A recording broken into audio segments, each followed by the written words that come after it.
Hey everybody, welcome to this week's episode. I've got Green Lantern, Infinity Wars, X-23, Deadpool, X-Men Red, and The Walking Dead for you in the comic book section. I've also got my initial impressions of DC's new streaming service, DC Universe. So stick around that for later in the episode, and let's do this.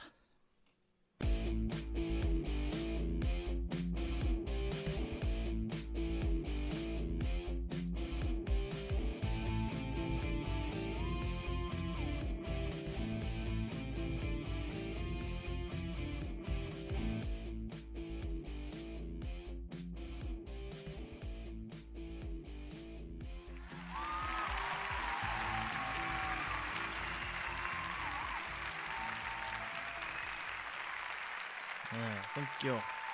Thank you very much. Thank you. So guys, this week we've got another batch of comic books, and I've kind of kept it a little shorter this week. I did have a bunch of comic books that I did have to read, but I kind of figured that for what I've got later coming on in the episode, I figured I would just kind of keep it to 6 books this week. So let's go ahead and start off with the Green Lantern issue number 1. Now this kind of restarts Green Lantern, not going back all the way to the beginning, but we're eliminating the Green Lantern core book, the Green Lanterns book, and we're doing a Grant Morrison written Green Lantern story focusing on Hal Jordan. At this point, another Lantern has crash landed on Earth with several convicts aboard his ship. Now, when he crashes, those convicts are released, and of course, Hal Jordan, conveniently enough, is on Earth at the time to jump in and save the day.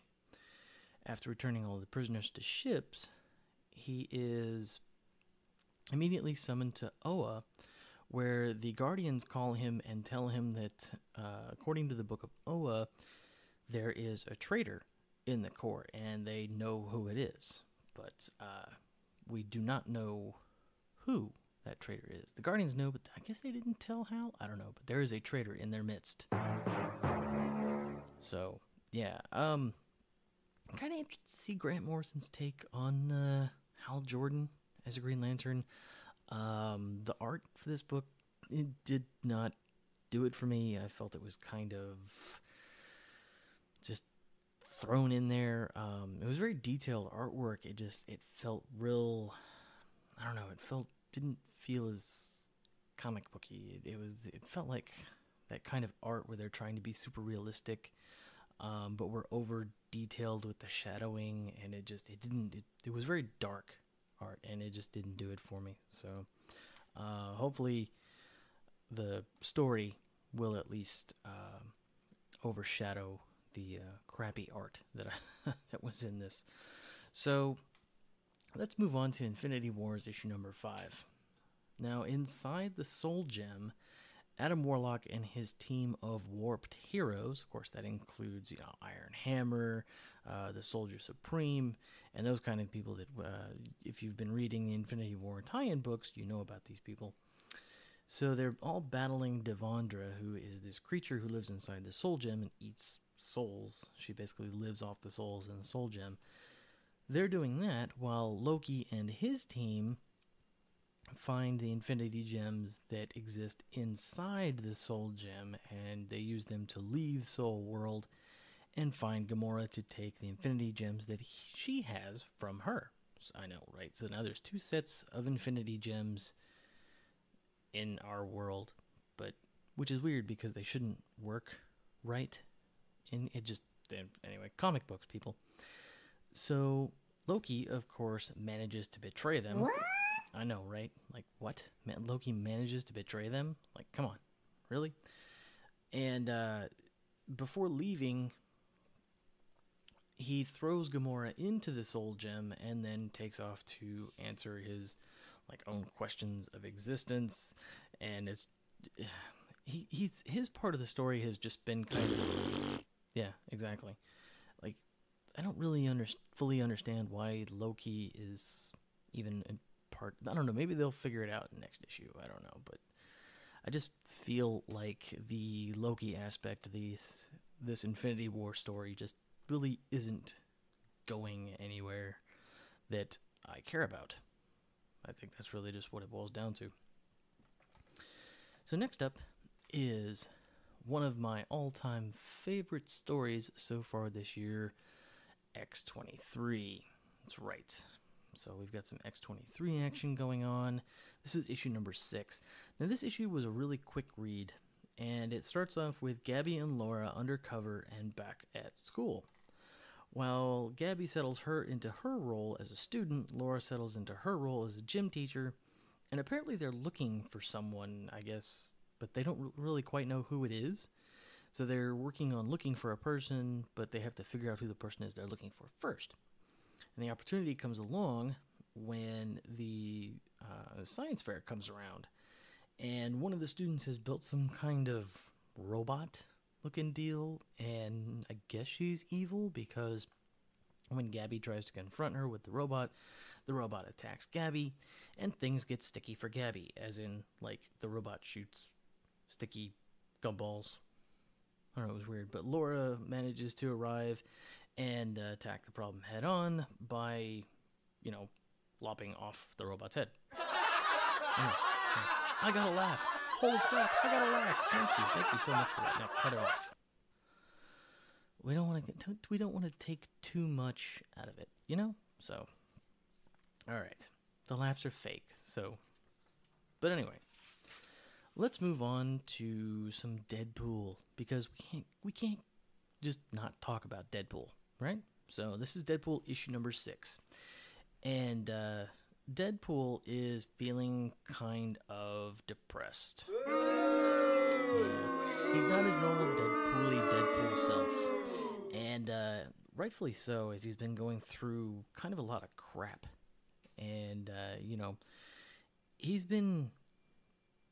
becoming more in touch with his feelings, which I guess is kind of okay. But as he goes about his day, in the shadows, this enemy is stalking him, an assassin who claims to have come before him, and the assassin's name is, wait for it, Kill Puddle. Nope, that wasn't a joke. The guy's name is actually Kill Puddle. Kill Puddle. I know. What? Where do they come up with this stuff? So, Kill Puddle basically spends the entire episode trying to kill Deadpool, but as he's trying to kill Deadpool, things keep getting in the way, like the Fantastic Four battling a giant space monster, alien cyborgs kidnapping Kill Puddle, and there's even a point where Doctor Strange is fighting a beast, and when he sends the beast to hell, the beast grabs Kill Puddle and takes him with him. So, yeah, it's, I know. But in either case, as Deadpool finally comes face to face with his Kill Puddle alternate ego, I guess, Kill Puddle reveals himself, and upon telling Deadpool that his name is Kill Puddle, it just takes Deadpool out of his funk, and Deadpool lobs a grenade in Kill Puddle's face, and I guess kills Puddle? That was bad. Yeah, I couldn't come up with another pun for that, so I'm sorry. We're just going to go with it. Anyway, I probably should have written a better pun, I guess, if I was going to do that, but whatever. We're going to move on. So, yes, thank you. We're not moving on from the puns. I know, the puns are here to stay, so just, what can I say? I'm trying to be punny. So, all right, anyway. Oh my god. So let's move on to X-Men Red, issue number 10.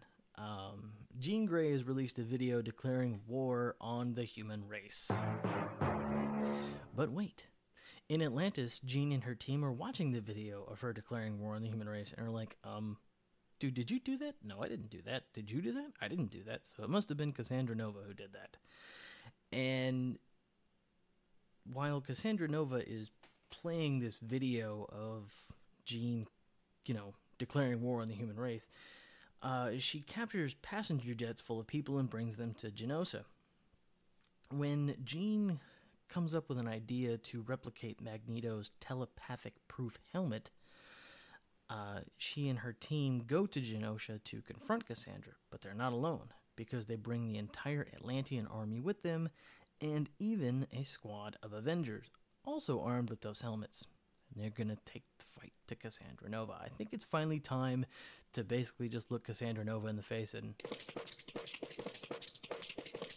just, yeah.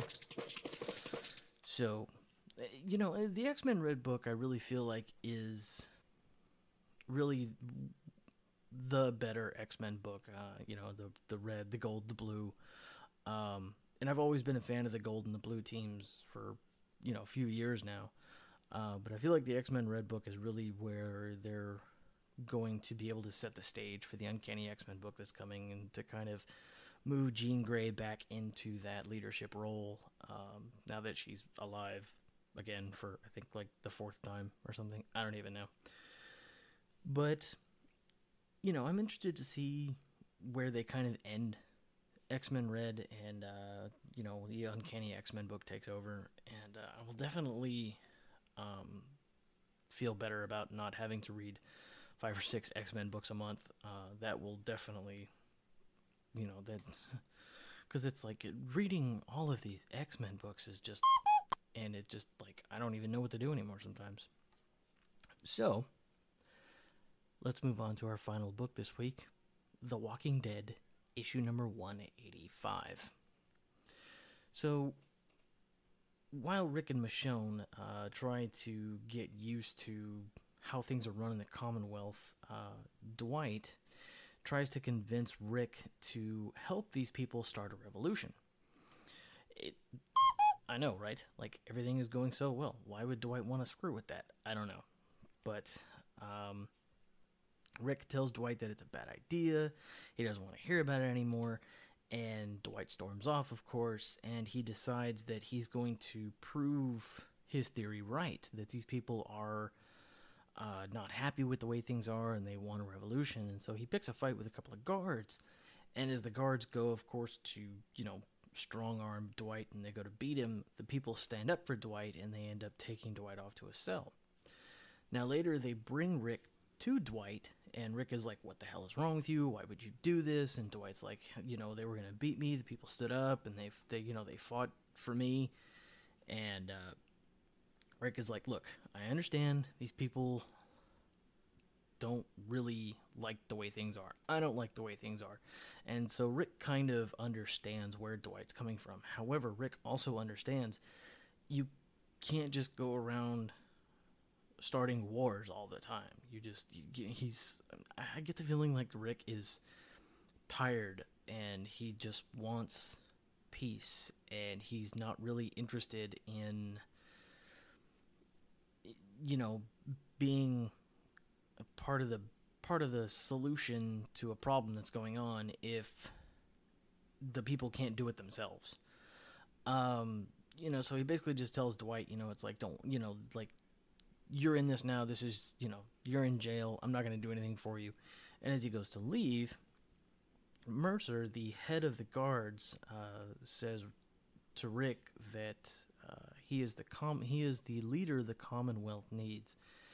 And when we first met Mercer, we kind of got the sense that he's ready for a change in regime. And so I guess, it's the time has come. And they're going to try to convince Rick to help them lead a coup against the governor. Again, not the same governor. It's a completely different governor. She's not a one-eyed psychopath. But, here we go again. Rick feels like he can't get away from war, and I don't blame him. To be fair, I'm not sure people really like the Walking Dead books where there's nothing real conflicting going on. There's no conflict. And I feel like the Walking Dead books are just slow when they do that, and it leaves a lack of desire for me to read them. But I also understand from Rick as a character, it's like, I'm just tired of fighting, So, yeah, we're quickly approaching, 200 issues. In another year, in a couple of months, we're going to be at 200 issues for The Walking Dead. So, Cheers for that. So that's it for this week's comic books. What I want to talk about now is I want to talk about the new DC streaming service, and I really wasn't going to sign up for it initially. When DC released the service, they were talking about it was going to be $75 a year, and I was like, wow, $75 a year, like that just, I can't justify spending $75 a year. It didn't justify it to me. But I actually found out they do actually have a monthly plan where you can get for $8 a month. It's $7.99. So I figured, I was like, well, they've got a trial service, and if for $8, if I don't find that it's working out for me, I can cancel it rather than be out, I guess, the $75, for an annual membership. So I signed up for it, and I'm on my free trial right now. And as I'm looking around, I've actually got the website pulled up right here. We'll just start off with movies and TV. And as I'm looking through here, I'm really finding quite a lot of movies and TV that either A, interest me, or B, that I would love to watch again. We've got all 6 seasons of the 1950s Superman TV series, which was something that I watched growing up on Nick at Night. And for those of you who don't know what Nick at Night is, it was a thing that used to happen in the 90s that came on when the sun went down. Obviously, Nick at Night, but it was after Nickelodeon, and the kids were supposed to be getting ready to go to bed, and so it was a lot of older TV shows, and so I used to watch that. Batman Beyond, I grew up watching that. We've got the Batman Ninja movie is up here. Some of the Batman movies. Batman Gotham by Gaslight is here. Batman Gotham Knight.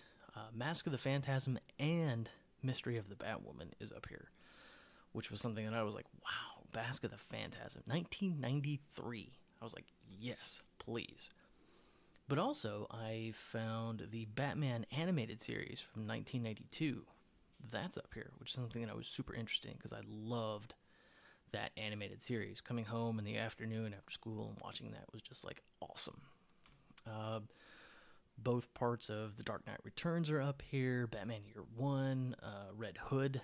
But as I get down further, I find the Birds of Prey from 2002, the 1 season of Constantine from 2014. There are a bunch of DC shorts up here. There's a lot of DC shorts up here, actually. You've got Shazam shorts, Teen Titans shorts, Metal Men shorts, Thunder and Lightning, which is the Black Lightning shorts. There's a DC Nation short about Wonder Woman. You got a couple of Green Lantern animated movies, but of course Justice League. Those seasons are up here. Justice League Unlimited. I kind of feel like this is changing daily. Like most stuff's getting uploaded, because when I signed up for this and I was looking through this the other day, Justice League versus Teen Titans and Justice League Crisis on 2 Earth, I don't think we're up there. So they are uploading more stuff. We'll just have to be patient. Something that really caught my attention, Legion of Superheroes from 2006. That both seasons of that show are up here. Superman, Lois and Clark is up here, which I thought was super awesome because I loved that show. The Supergirl movie from 1984. All 4 Christopher Reeves Superman movies are up here, which I was like, oh, yes, because I love those movies. So awesome. The Teen Titans show from 2003. The Superman animated series from 96 is up here. I bet you all didn't know that there was a Superboy TV series in 1988. That's right. I watched that too. Calm down. The Watchmen motion comic is up here. The Wonder Woman movie from 1974 is up here. Plus the Wonder Woman TV series, the Linda Carter, the Wonder Woman animated movie, and of course the 1 season of Teen Titans, the live action. And it looks like there's going to be 11 episodes of that before the year ends. and I haven't even started on that, so don't bother asking questions on that. The other part that they're talking about is, of course, their comic books. And I gotta tell you, as I was looking through this comic book section, the first thing that came to my mind was, now, don't get me wrong. There is a fairly large selection of comic books up here, but the first thing I saw was, oh my god, they've got 52 up here, which is the weekly comic book series that came after Crisis.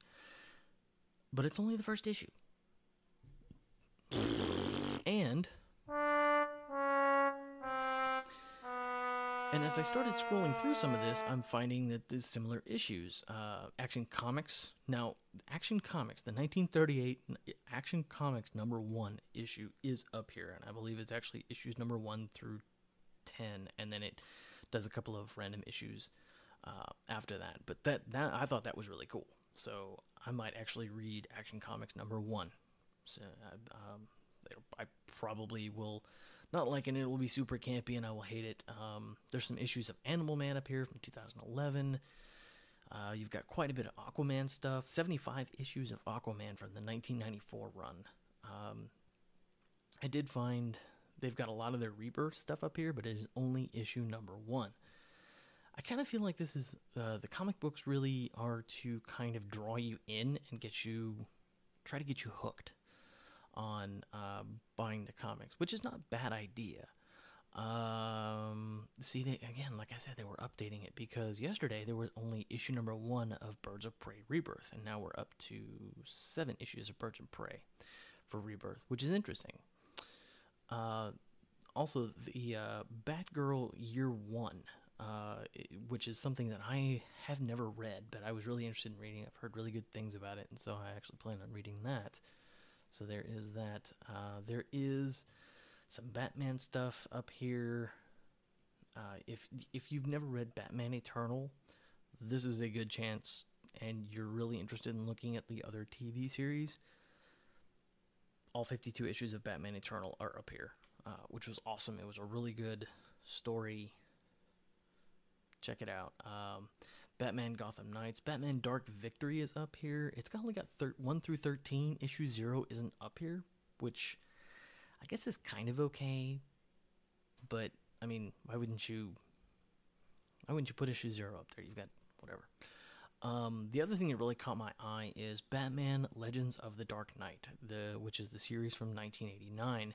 And it actually has 103 issues here, which I was like, holy crap. 103 issues. Now, I've never touched anything Batman prior to 1996.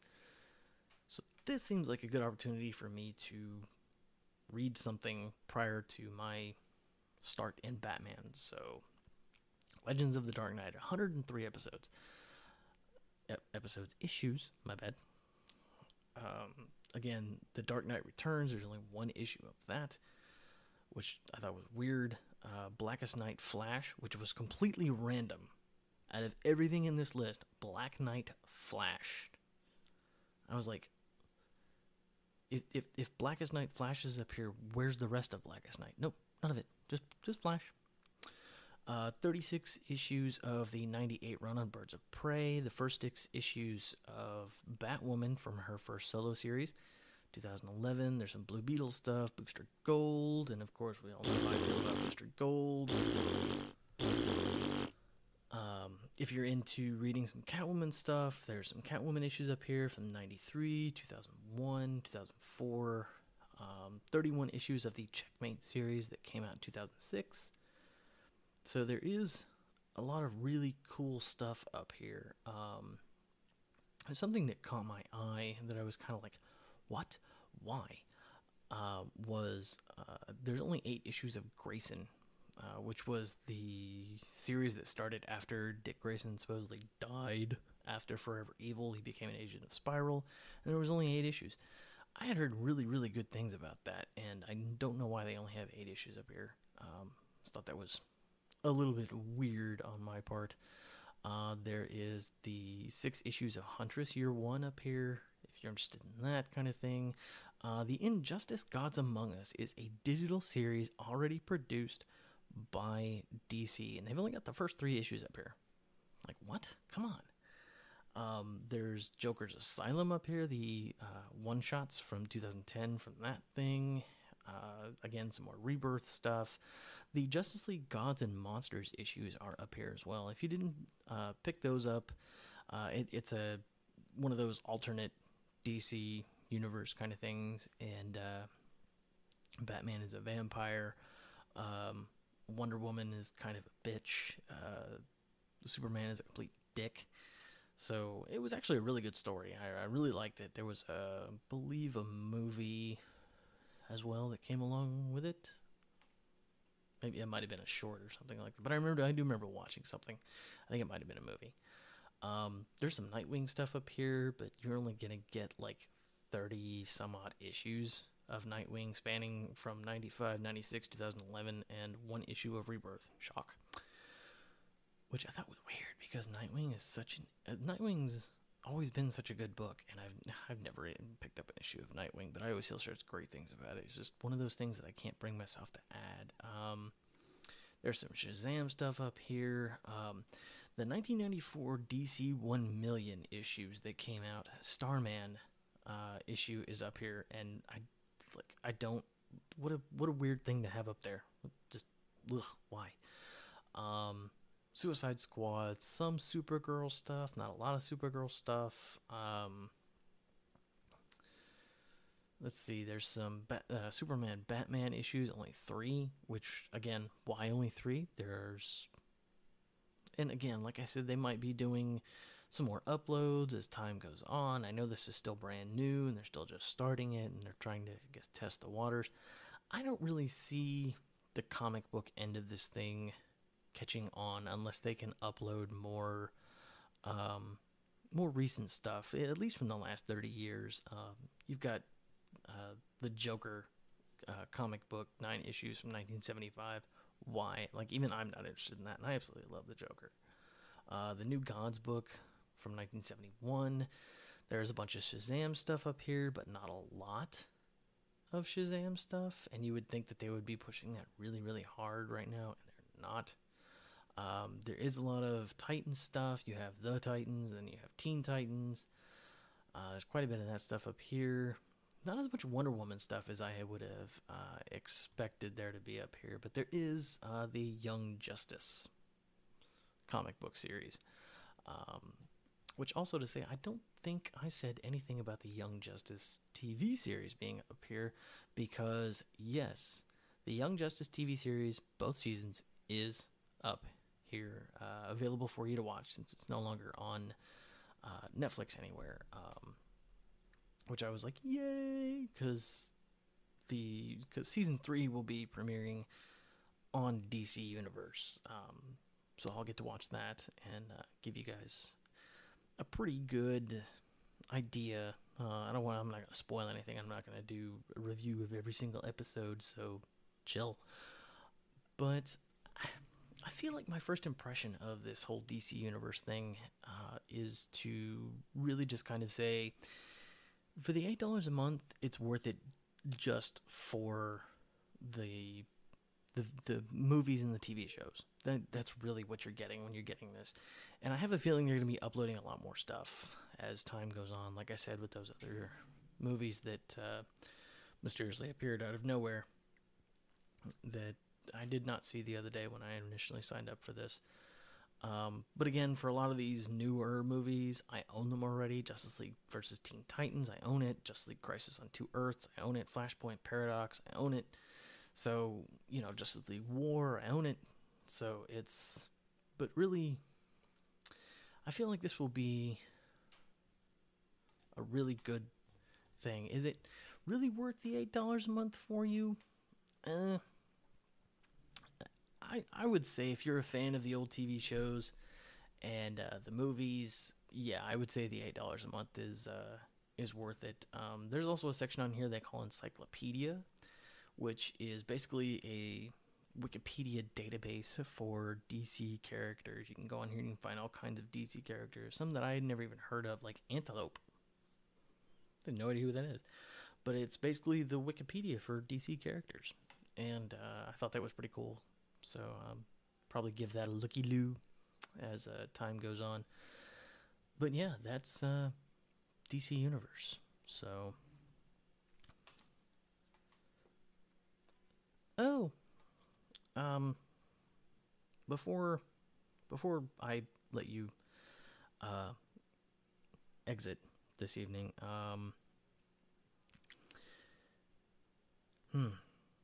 this is going to be a little bit difficult as before I had recorded this, I had not received word yet that Stan Lee had passed today.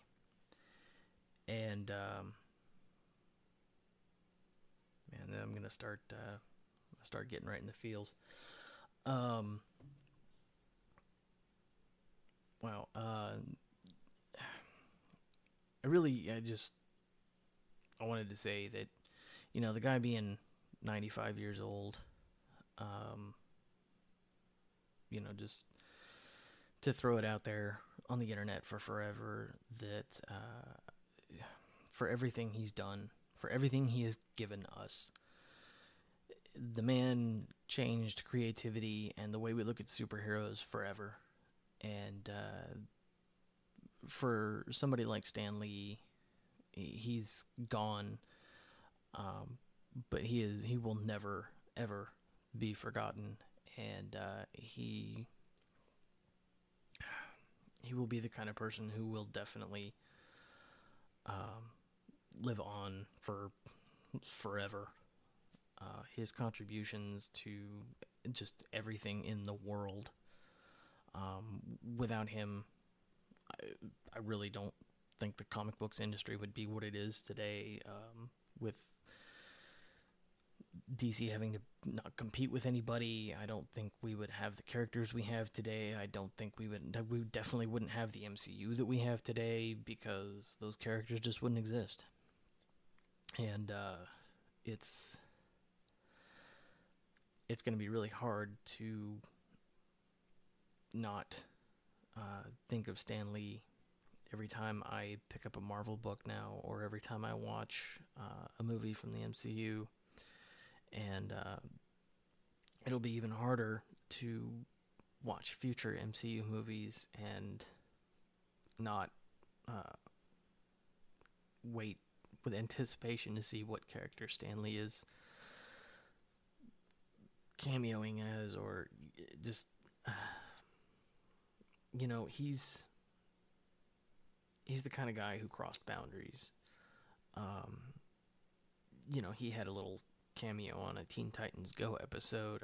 No, I'm sorry, it was the Teen Titans Go to the Movies, I think it was. He just loved comic books, and he loved the people who loved comic books, and he brought so much joy to the world.